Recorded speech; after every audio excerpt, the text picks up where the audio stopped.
am Tom Wells, and this is my wife, Susan. Hello. And we're here to tell you a little bit about our tradition of doing Dootie Bops. Dootie Bops were a concept that began in my family when I was a toddler, probably, in the early 60s.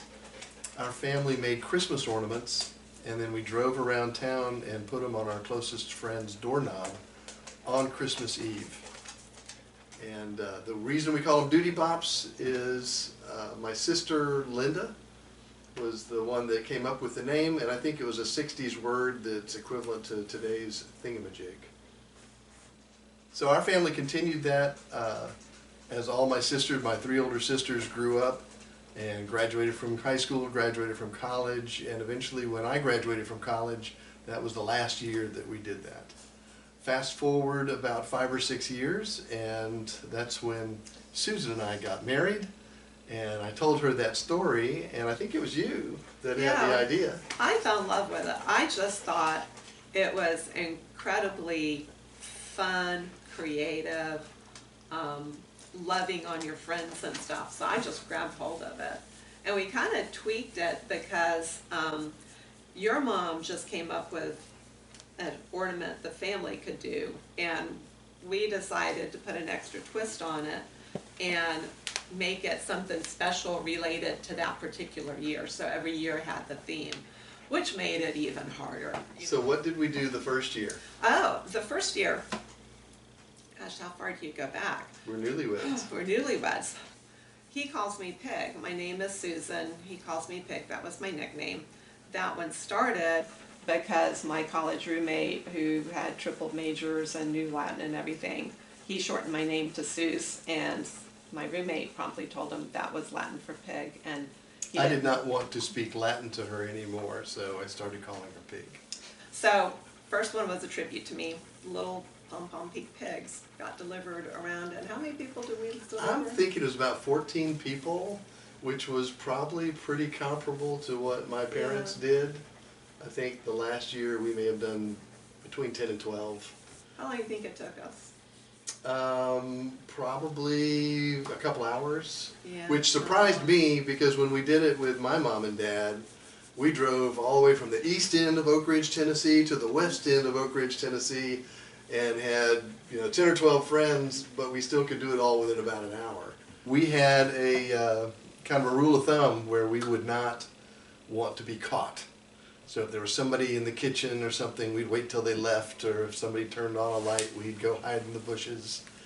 And we made a big deal out of it with our friends that no one had ever caught us. Our friends, the Hartleys, they've been a challenge many years because they are a high-tech family. So they were the first to get motion detector lights. They were the first to get outside cameras and motion detectors. And one year they had an alarm system that would motion detect, turn on lights, and then announce inside the house, there is someone in your driveway. And this was at the period of time where all three kids were delivering the Dootie Bops.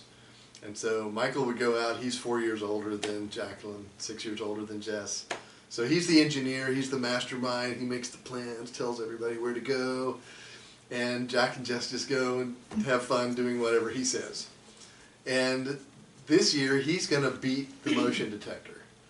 And he finally decides the smartest, best, easiest way to do this is to get a stick and climb on the roof and hang the Dootie Bop down on the doorknob.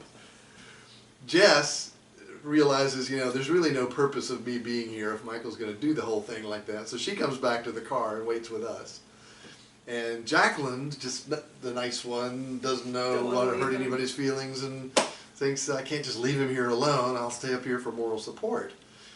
So she's hanging out on the side of the house, and then the inevitable happens, because it's probably been 30 minutes by now.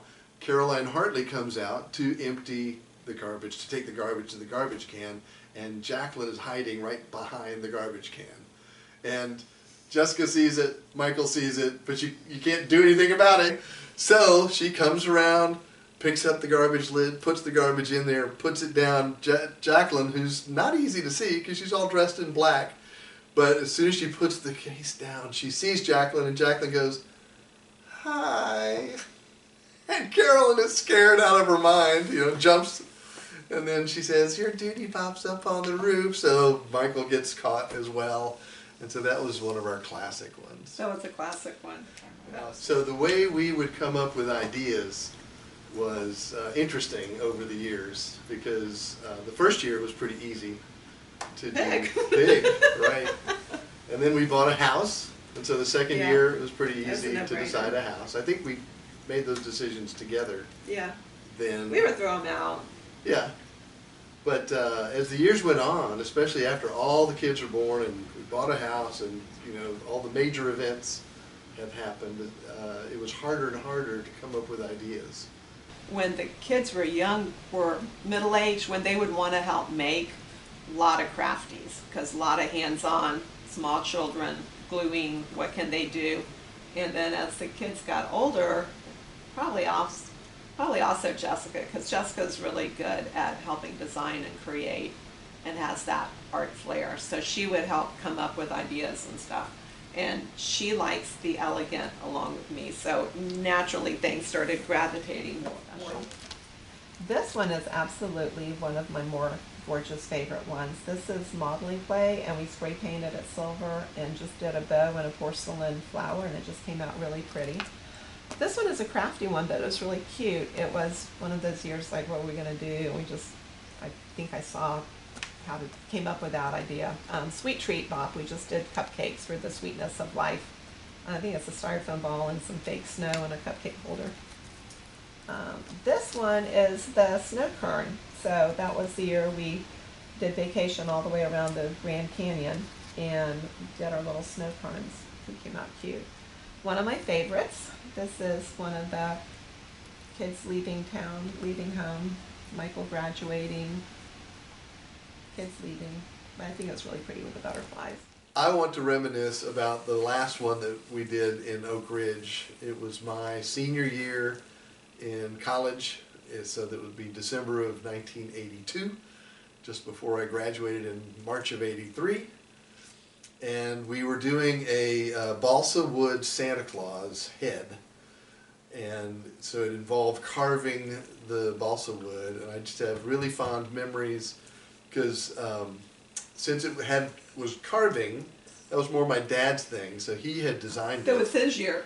It was his year to design it, and he and Elizabeth, my sister, and myself did all the work for them for the most part. And my dad passed away about 4 years after that, so it was a sweet memory of since he was so heavily involved in it, because he wasn't every year. A lot of the years there were more crafty things, and my older sisters and my mom did all the design work and the choosing of what it was going to be, and building the prototypes and all that stuff that we do in the assembly line. But that one's a particularly fond memory for me. So another sentimental one is the empty nest one that we did, and that was the year that my oldest son Michael got married to Rebecca. So he had been living with us while he got his master's, so now he's leaving out. And Jessica graduated from high school, and my other daughter Jacqueline was already in college. So it was the first time truly that we had an empty nest. So we made this cute, crafty, but still adorable little, we wove twine around a wire frame, made a little nest with it, bought these little birds we could put in it, put some little bangle gems on there to make it pretty. And we always, when we pass them out, we always would write a little write-up and explain why it was sentimental, what significance it had. Our friends, some of our friends were going through the same season of life because our kids were friends with their kids, and we just got so many comments on touching heartstrings on that one because it was just a new season of life everyone was going through. The Empty Nest, Dootie Bop, 2018. And this one makes me cry. 'Twas late in September, and all through the house not a creature was stirring, not even my spouse. The rooms were all empty where once our kids slept, except for belongings, which for them we kept. The girls were in Texas to study in college, attending their classes, increasing their knowledge. Business and counseling facts filled their day, and volleyball proved a fun outlet for play. Sweet Michael loved Rebecca and vowed her his heart. We thought it was wonderful right from the start. Our dear son was aglow with his bride soon-to-be, and we witnessed the birth of a new family. The wedding was lovely. She became his new wife. They flew from the nest and began their new life. More rapid than eagles, our children's lives changed, and we looked to the future as their plans were arranged. On Michael, Rebecca, and Jacqueline and Jess, they've all been such blessings to our now empty nest. So away from our home flew our kids one and all. Spread your wings, fly away, please remember to call. Though the nest is now empty, many feathers have stayed. Each memory so cherished, its love so displayed. We hereby exclaim with the season's delight, God's blessings to all, and to all a good night. I'm just so proud of all three of my kids, and this one is just so symbolic of how each one of them has spread their wings and flown the nest and is impacting the world for good.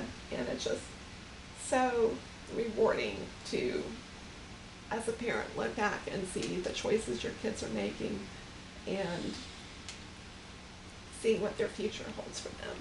Oh, I knew I was going to cry doing that one. One of the most sentimental for me was the one when my mom passed away. That year after that, we made a butterfly, because she was a butterfly collector, not of real butterflies, but like We had butterflies all over our house. refrigerator magnets Decor. and decor. Good word. So that one's good. And certainly each of the kids, the year they were born, we did something special for each of them. So many wonderful things have come from this tradition in our family. And our kids have never gone to bed on Christmas Eve trying to go to sleep because they're all excited about what they're going to get. Our kids fall asleep in the car delivering Dootie Bops. But that means that we've had 2 or 3 hours of talk time with them in the car. It's an untraditional way to spend Christmas Eve, but for our family, it was filled with radio podcast of Christmas stories, listening to Christmas songs, talking with just about anything, and eating tons of snacks. I'd always fill the car with the best chocolate snacks, etc. You know, we were just munching and eating and talking and having fun. Kids are drifting off, going to sleep. The other aspect is the time at the kitchen table making the ornaments together. Everybody made something. You know, everybody did a piece of the whole thing. You were busy working, so a lot of times you didn't do a whole lot of them, but you would come in and make sure you did at least one every year. And so And one of each piece part. And one of each piece part, yeah. You did a whole thing in its entirety. Right. So that's just another excuse to get your family together at a table and talk and stress and frustrate because things aren't working right and stuff. But you have all of that you're working through, and it just provided some good family time for us. For me, the sweetness of it is all tied into my parents and my sisters. I was too young to remember when this was all created. I think I was probably 4 years old, and I'm 62 now, so that's 58 years ago this started. And my sisters actually don't have a lot of stories that they can tell me about these things. I just remember doing it all those years, from the year I was 4 till the year I was 22. And I was so excited and honored that you wanted to resurrect it. It didn't take me but 2 seconds to say, yeah, that's a good idea, let's do it. Didn't have to think about it. And the fact that it's gone on for even more years than my family did it is just astounding. And I've often thought this would be the kind of things that at least 1 or 2 of the kids would get tired of. But every year we've thought about not doing it. Everybody's still excited about doing it. And there's not a lot of things through raising kids. Those of you that have raised kids all the way to adults, you know there's these windows that happen where everything's awkward and the things that were funny last year are stupid now. And this was never that. This was always something that we loved doing together as a family. Yeah. And it's something that drew us closer. It's a good legacy.